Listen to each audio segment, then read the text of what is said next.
मेरा इंग्लिश में हाथ बहुत तंग है। और लैंग्वेज का क्या होता है कि एक रिदम होता है लैंग्वेज का, तो बहुत समझना पड़ेगा कि इस भाषा की रिदम क्या है, कहाँ पॉज है, कहाँ नहीं है, प्रोनाउंसिएशन क्या है। इतनी सारी टर्म्स है ना, डॉक्टर्स की टर्म्स हैं, तो वो टफ रहा मेरे लिए, काफी टफ रहा।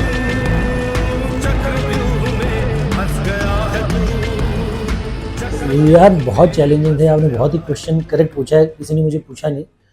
Specially that tyre changing scene, मतलब आपको पता है मेरा इंग्लिश में हाथ बहुत तंग है, और मुझे सारी लाइनें रट्टा मारनी पड़ी। और लैंग्वेज का क्या होता है कि एक रिदम होता है लैंग्वेज का, लाइक जैसे हम बहुत सारे किड्स देखते हैं जो फिल्म इंडस्ट्री से आए हैं या इंग्लिश बैकग्राउंड से आए हैं, हम we can't speak in Hindi, तो you are in wrong job.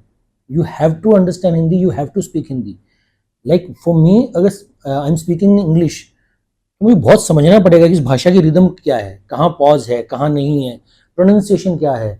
तो सारा फोकस वहाँ चला जाता था। स्पेशली एक इंग्लिश टीचर रहती थी सेट पर, कि वो जो प्रोनाउंसिएशन सुना करती थी कि ठीक से प्रोनाउंस कर रहेगा, फिर भी मतलब 70-80% ही हो पाता है, क्योंकि जब आप शूट कर रहे होते हो तो आपका सारा फोकस सीन पर होता है।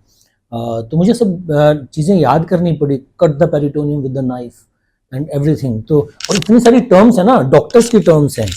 It's not only about language, it's about terms की जो आपने कभी सुनी, यूज 304 सूचक।